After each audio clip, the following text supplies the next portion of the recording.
এখনকার পর্বে আমি টাইপ 3 সমাধান করব। দেখো টাইপ 3 বলা আছে ধারাবাহিক অনুপাত ও অনুপাতের ধর্ম সংক্রান্ত। তো আমার বইটি যারা এখনো সংগ্রহ করো নাই, ইজি ম্যাথ বইটি যারা সংগ্রহ করো নাই তারা অবশ্যই দ্রুত সংগ্রহ করবা। বইতে কিন্তু এরকম অসংখ্য কিউআর কোড দেওয়া আছে। এই কিউআর কোড ক্লিক করলে কিন্তু তুমি তোমার মোবাইল দিয়ে যদি স্ক্যান করো সেক্ষেত্রে তুমি কিন্তু আমার এই ভিডিও পাবে। তবে এইখানে যে কিউআর কোডটা দেওয়া আছে এটা ডামি কিউআর কোড। বই তুমি সংগ্রহ করে যে কিউআর কোড পাবা সেই কিউআর কোডে তুমি যদি স্ক্যান করো তাহলে আমার ভিডিও দেখতে পারবে। তো আসো আমরা এখন এই অঙ্কটা সমাধান করাবো। বলা আছে a/2 = b/3 = c/4 হলে নিচের কোনটি সঠিক? নিচের কোনটি সঠিক হবে? দেখো যদি a/2 = b/3 = c/4 থাকে তাহলে আমরা লিখতে পারি, দেখো এই উপরেরগুলা অনুপাত দিয়ে লিখতে পারি a:b:c = আমরা লিখতে পারবো 2:3:4 2:3:4। তাহলে আমরা 2:3:4 কতে আছে, তার মানে অ্যান্সার হচ্ছে ক। এখন আমরা এই অঙ্কটা সমাধান করাবো। বলা আছে p/q = 3:4 এবং q/r = 5:7। তার মানে কি p এর মান 3 না? এখানে কিন্তু অনুপাত দেওয়া আছে, সুতরাং p এর মান অ্যাকুরেট 3 না। আমি যদি বলতে চাই এই অনুপাত তুলতে চাই তাহলে p = 3x, মানে একটা আনুপাতিক রাশি আসবে। আর এখানে q আমরা ধরে নিলাম যে 4। আচ্ছা, এইখানে কিউ হচ্ছে 5 আর আর হচ্ছে 7। এখন বলা আছে p/q/r এর মান কত সেটা বের করতে বলছে। তো দেখো এইখানে আমার কিন্তু কিউ আছে, এইখানেও কিউ আছে। তাহলে এইখানে কিউ সমান মনে করো যে 4 আর এইখানে কিউ সমান হচ্ছে 5।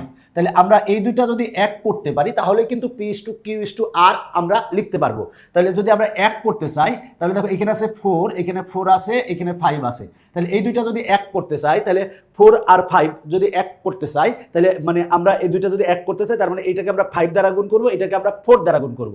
তাহলে আমরা এটাকে যদি আমরা 5 দ্বারা গুণ করি তাহলে এখানে কত পাবো? দেখো তো 5 দ্বারা গুণ করলে 3×5 = 15 এখানে যদি 5 দ্বারা গুণ করি তাহলে 20 হবে।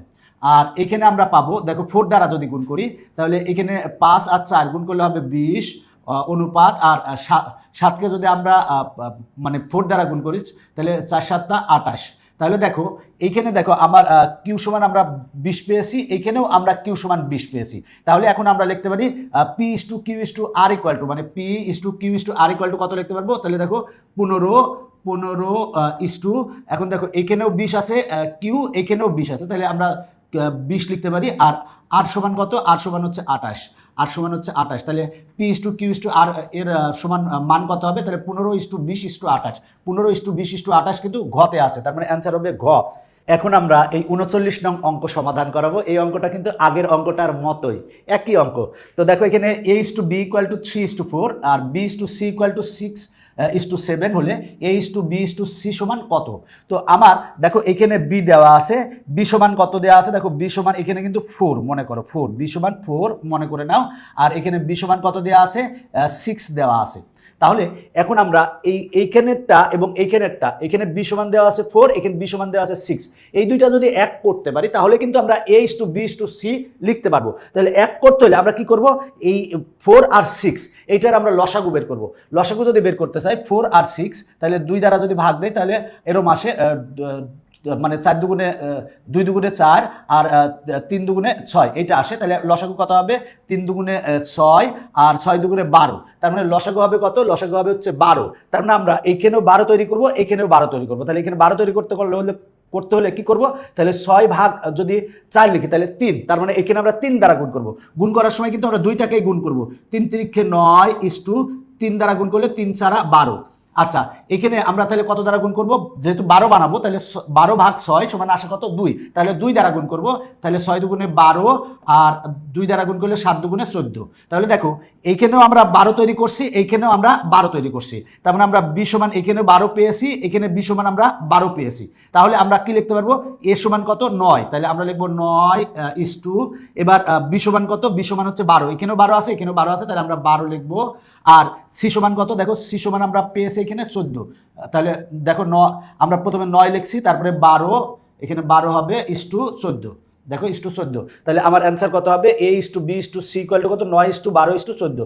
9:12:14 এটা হচ্ছে অ্যান্সার। এখন দেখো এই অঙ্কটা আর এই অঙ্কটা হুবহু একই অঙ্ক, জাস্ট এখানে pq ছিল, এখানে আছে ab আছে। তার মানে এই অঙ্কটার অ্যান্সার ছিল ঘ, এই অঙ্কটার অ্যান্সার হবে হচ্ছে এখানে কতে আছে, তাই ক অ্যান্সার। এবার আমরা 41 নং সমাধান করাবো। দেখো আগের অঙ্কগুলোর মতোই এখানে ক ইস টু খ ইকুয়াল টু 3:4 আর খ ইস টু গ ইকুয়াল টু 5:4 হলে ক ইস টু গ সমান কত সেটা বের করতে হবে। তাহলে খ দেখো এখানে খ সমান কত দেওয়া আছে, খ সমান দেওয়া আছে 4, তার মানে খ সমান 4, আর এখানে খ সমান কত দেওয়া আছে, এখানে খ সমান দেওয়া আছে হচ্ছে 5। তাহলে আমরা এইখানকার খ এবং এখানকার খ এক বানাবো, এখানে 4 আছে এখানে 5 আছে, তাহলে কত বানাবো, বানানোর জন্য আমরা যে কাজটা করব সেটা হলো আগে 4 আর 5 এর আমরা লসাগু বের করবো। দেখো 4 আর 5 এর লসাগু বের করবো। দেখো 4 আর 5 এর লসাগু কিন্তু এটার মধ্যে কোনো কমন নাই, তাই 4 5 20, তার মানে আমরা এইখানেও 20 বানাবো এইখানেও 20 বানাবো। তাহলে 20 বানানোর জন্য কি করব, তাহলে 20 ভাগ 4 করবো, করলে আসে কত 5। তাহলে আমরা এখানে 5 দ্বারা গুণ করব। যদি আমরা 5 দ্বারা গুণ করি, 5 দ্বারা গুণ করলে তাহলে এখানে আমরা কত পাবো, সেটা হলো 3 5 15 আর ইস্টু এখানে 5 দ্বারা গুণ করলে 4 5 20।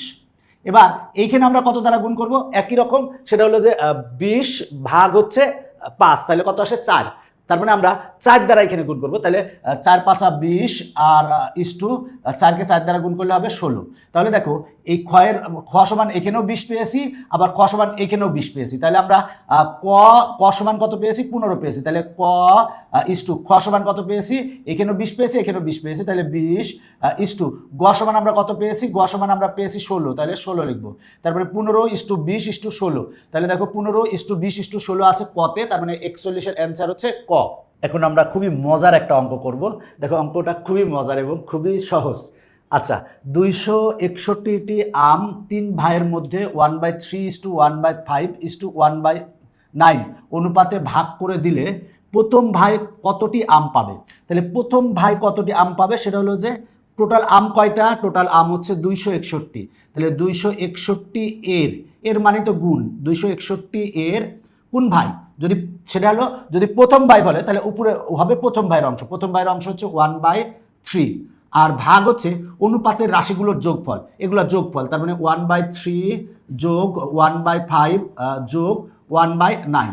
দেখো এটা হচ্ছে অ্যান্সার, ক্যালকুলেশন করো, ক্যালকুলেশন করলে যা হবে তাই অ্যান্সার। কি সহজ না, সেটা হলো সে প্রথম ভাই কয়টি আম পাবে, তাহলে টোটাল আম কয়টি, 261টি, তাহলে 261 এর কোন প্রথম ভাই, প্রথম ভাই মানে কি, প্রথম ভাইয়ের অংশ কত, 1/3 অংশ, তাহলে 1/3 প্রথম ভাইয়ের অংশ ভাগ অনুপাতের যে 3টা রাশি আছে সেই রাশিগুলোর যোগফল। এখন যদি বলতো দ্বিতীয় ভাই কত পাবে, তাহলে জাস্ট এখানে দ্বিতীয় ভাইয়ের অংশ হতো 1/5। যদি বলতো তৃতীয় ভাই কত পাবে, তাহলে জাস্ট এখানে হয়তো 1/9, এটাই হতো। এবার ক্যালকুলেটরে ক্যালকুলেশন করবা, তাহলে তোমার জন্য অনেক সুবিধা হবে। ক্যালকুলেটরে কিভাবে ক্যালকুলেশন করবা, ব্র্যাকেট দিবা, প্রথমে ব্র্যাকেট দিয়ে 1/3, তারপর ব্র্যাকেট যোগ, ব্র্যাকেট ক্লোজ করছি, এরপর ব্র্যাকেট দিলাম, দেওয়ার পরে 1/5 ব্র্যাকেট ক্লোজ, এবার যোগ হবে কত, 1/9, এবার ব্র্যাকেট ক্লোজ। দেখো ব্র্যাকেট দিয়ে 1 ব্র্যাকেট স্টার্ট, তারপর 1/3, এরপরে প্লাস, এইভাবে আমি কিন্তু লিখে আমরা সমান চাপ দিলাম, এত পেলাম, যা পাওয়ার পেয়েছি।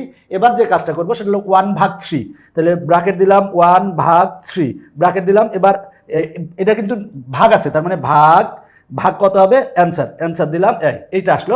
এবার এটার সাথে এটা কিন্তু এর মানে গুণ, তার মানে গুণ 261, তাহলে আসে কত, 135। দেখো একবারে ক্যালকুলেটর 135 আসছে, তোমরা দেখতে পাচ্ছ আশা করি। তাহলে অ্যান্সার হবে কত, 135, এই যে ঘ নাম্বার অ্যান্সার। খুবই মজার না অঙ্কটা। এবার দেখো এই অঙ্কটা এই আগের টাইপের অঙ্কের মতো, m/n = 4:5, এরপরে n/l = 5:4 হলে m/l কত বলা আছে, m/l কত। দেখো এখানে m দেওয়া আছে, n এর অংশ কত আছে, m এর অংশ আছে হচ্ছে 5, আর এখানে দেখো n দেওয়া আছে কত, এখানে দেওয়া আছে কত, n এর অংশ এখানেও দেওয়া আছে হচ্ছে 5। তাহলে দেখো এখানে n এর অংশ 5 আর এখানেও n এর অংশ 5, যেহেতু দুইটা একই আছে, আমার কাজ করার কথা ছিল কি, এই দুইটা একই রকম তৈরি করার কথা ছিল, অলরেডি 5 আছে। তাহলে আমরা m/n/l কত পাবো, 4:5 দেখো n হচ্ছে এখানেও 5 এখানেও 5, তার l সমান কত, l সমান হচ্ছে 4, তার মানে 4:5:4।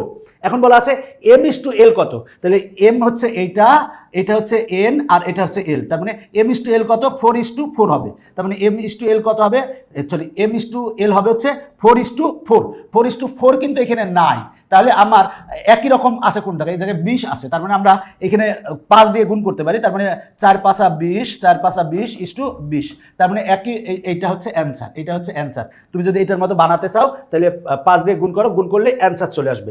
এর পরেরটা দেখো একই রকমের অঙ্ক, দেখো এখানে P is to Q equal to হচ্ছে 2:3, Q is to R equal to 4:5 বলে এখন P is to R equal to কত, দেখো আগেরটার মতোই। তো দেখো আমার এখানে আছে কিউ এর অংশ কত দেওয়া আছে, সেটা হলো 3। আচ্ছা, এবার দেখো এখানে কিউ এর অংশ কত দেওয়া আছে, 4 দেওয়া আছে। তাহলে আমরা যদি P is to Q is to R তৈরি করতে পারি তাহলে কিন্তু আমরা এইটা বের করতে পারবো। এখন তুমি বলবা কি যে পি সমান 2 আর আর সমান 5, না এটা কিন্তু না, এটা মনে রাখবে, আগে অনুপাতটা বের করতে হবে, P is to Q is to R আগে বের করে নিতে হবে, না হলে তোমার ভুল হবে, এটা মনে রাখবা। তাহলে এখানে আছে 3, এখানে আছে 4, তাহলে আমরা এইটা আর এইটা এক করতে চাবো, করার জন্য আমরা এইখানে কত দিয়ে গুণ করবো, এখানে কত দিয়ে গুণ করবো। এখন দেখো আমরা 3 আর 4 এর লসাগু বের করবো, 3 আর 4 এর লসাগু হচ্ছে 12, তার মানে আমরা এইখানেও 12 বানাবো, এইখানেও 12 বানাবো। তাহলে 12 বানানোর জন্য কি করবো, 12 ভাগ 3 যদি করি তাহলে আসে 4, তাহলে আমরা 4 দ্বারা গুণ করবো এখানে, তাহলে 4কে 4 দ্বারা যদি গুণ করি তাহলে হবে 8, আর 3কে 4 দ্বারা গুণ করলে হবে 12। তাহলে এইখানে যদি আমরা এইখানে 12 বানাতে চাই তাহলে 12 ভাগ 4 করলে কত আসবে, 3 আসবে। তাহলে আমরা এইখানে গুণ করবো কি দ্বারা, 3 দ্বারা, 3 4 12 দিলাম, আর 3 দ্বারা গুণ করলে 3 5 15। তাহলে দেখো আমার এইখানেও কিউ 12 হয়েছে, এইখানেও কিউ 12 হয়েছে, তাহলে P is to Q is to R equal to কত হবে, P is to Q is to R equal to হবে 8 ইস টু 8 বলতে হচ্ছে দেখো পি হচ্ছে 8 আর কিউ হচ্ছে 12 আর ইস টু আর হচ্ছে 15, তাহলে হবে কত 8 ইস টু 12 ইস টু 15। তাহলে আমার পি কিউ আর পেয়ে গেছে। এখন আমার বের করতে বলছে পি ইস টু আর, তাহলে পি ইস টু আর কত হবে, 8 ইস টু 15 হবে, তার মানে P is to R equal to হবে 8 ইস টু 15। তাহলে আমার 8 ইস টু 15 কই আছে দেখি, 8 ইস টু 15 আছে হচ্ছে খতে, তার মানে অ্যান্সার হচ্ছে খ। এখন আমরা এই অঙ্কটা সমাধান করাবো, বলা আছে a by B equal to B by C equal to 2/3 হলে a ইস টু সি সমান কত।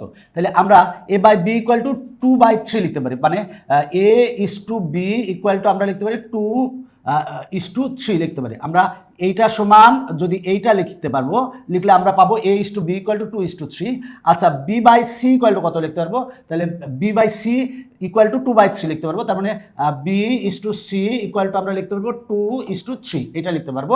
তো এখানে দেখো আমার বি এর অংশ 3, দেখো এখানে বি এর অংশ 3, আর এখানে বি এর অংশ কত, এখানে বি এর অংশ 2, তাহলে আমরা দেখো এই বি এর অংশ দুইটার এক করব, এক করার জন্য এখানে 3 আছে, এখানে 2 আছে, তাহলে আমরা কত তৈরি করব, তাহলে 3 আর 2 এর লসাগু কত, 3 আর 2 এর লসাগু হচ্ছে 6, তাহলে আমরা 6 তৈরি করব। 6 তৈরি করার জন্য আমরা 6 ভাগ 3 করব, তাহলে 2, তারপরে 2 দ্বারা এখানে গুণ করব, তাহলে 2 দুগুণে কত 4, আর 2 দ্বারা গুণ করলে 3 দুগুণে 6। এখানেও যদি আমরা কি বানাবো, এখানে আমরা যদি 6 বানাতে চাই তাহলে আমরা লসাগু পেয়েছিলাম 6, তাহলে 6কে 2 দ্বারা ভাগ করলে হবে কত 3, তাহলে 3 দ্বারা গুণ করবো, 3 দুগুণে 6, আর 3 দ্বারা গুণ করলে 3 3 9, তাহলে a is to B is to C equal to কত পাবো, a is to B is to C equal to আমরা পাবো হচ্ছে, দেখো a সমান আমরা পেয়েছি 4, আর বি এর অংশ এখানেও 6 পেয়েছি, এখানেও 6 পেয়েছি, তাহলে 6 লিখবো ইস টু, আর সি এর অংশ কত পেয়েছি, 9 পেয়েছি।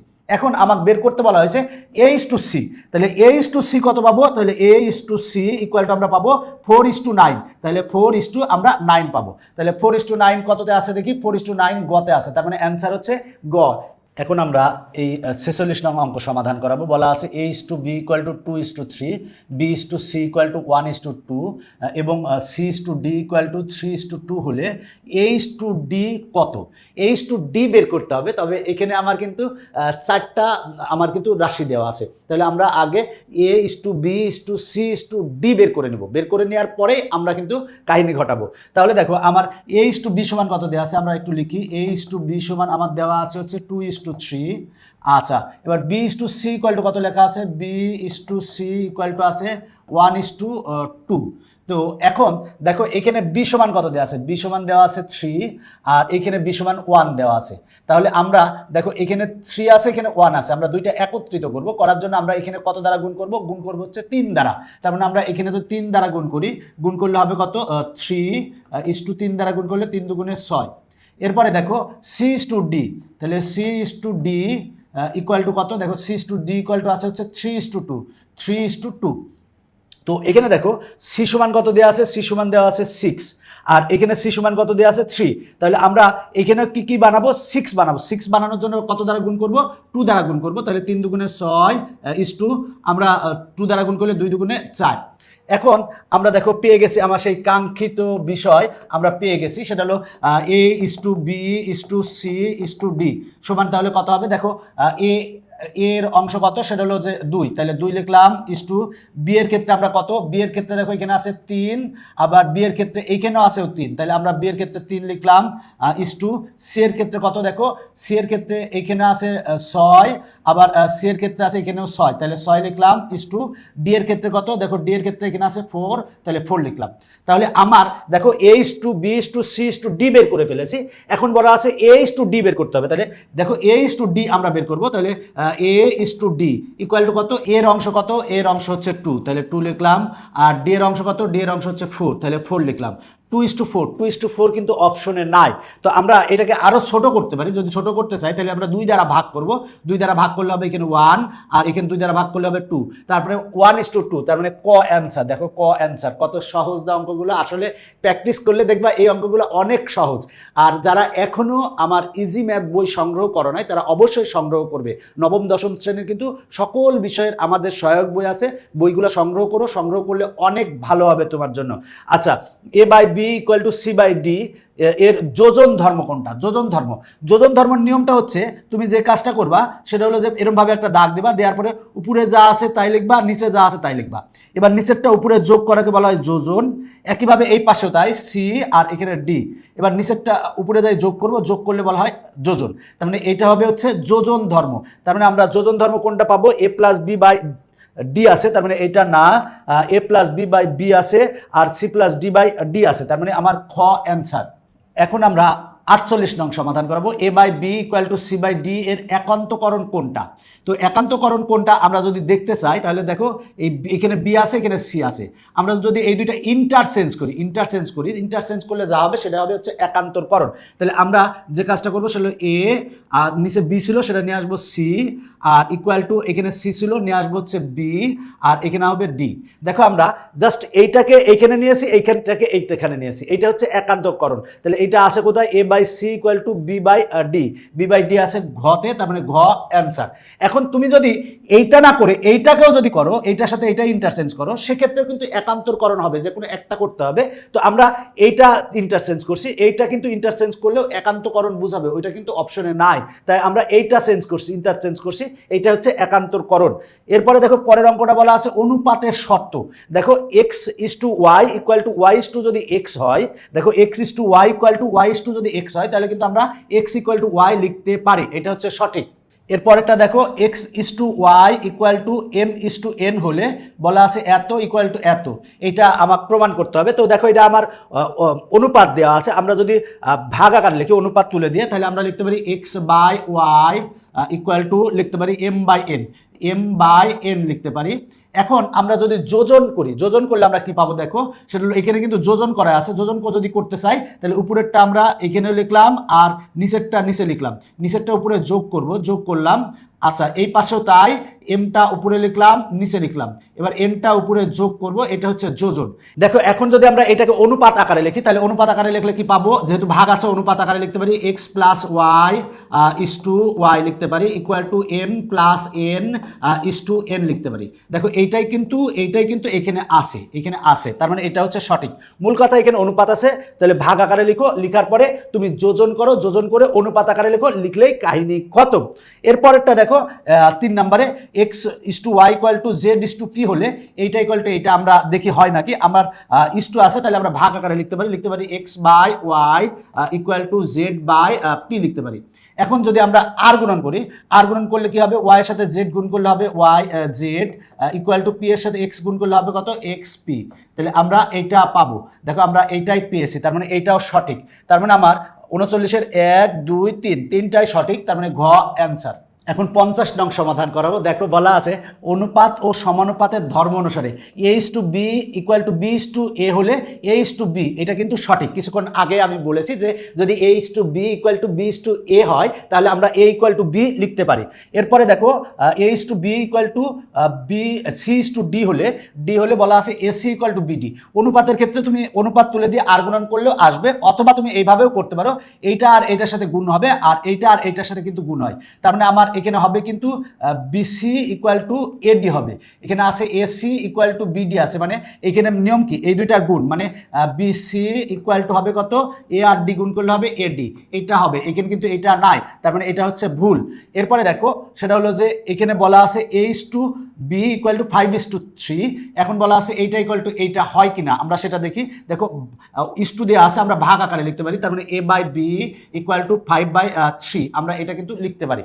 এখন আমরা একান্তকরণ করব, সেটা হলো আমরা একান্তকরণ বলতে এই যে 5 আছে না আর এখানে B আছে, এইটাকে টান দিয়ে এখানে নিয়ে আসবো, এটাকে টান দিয়ে এখানে নিয়ে যাবো, সেটাই হচ্ছে একান্তরকরণ। তাহলে আমরা লিখতে পারি কি A/5 = আমরা দেখো এই 5কে এখানে নিচে নিয়ে আসছে আর বিটাকে ওইখানে নিব, তাহলে B/3, এটাকে একান্তরকরণ বলে। এবার অনুপাত আকারে লিখো A/5 = B/3, তাহলে এইটাই কিন্তু আছে, দেখো এইটাই আছে, তার মানে এটা হচ্ছে সঠিক। তার মানে আমার 1 আর 3 সঠিক, 1 আর 3 আছে হচ্ছে ঘতে।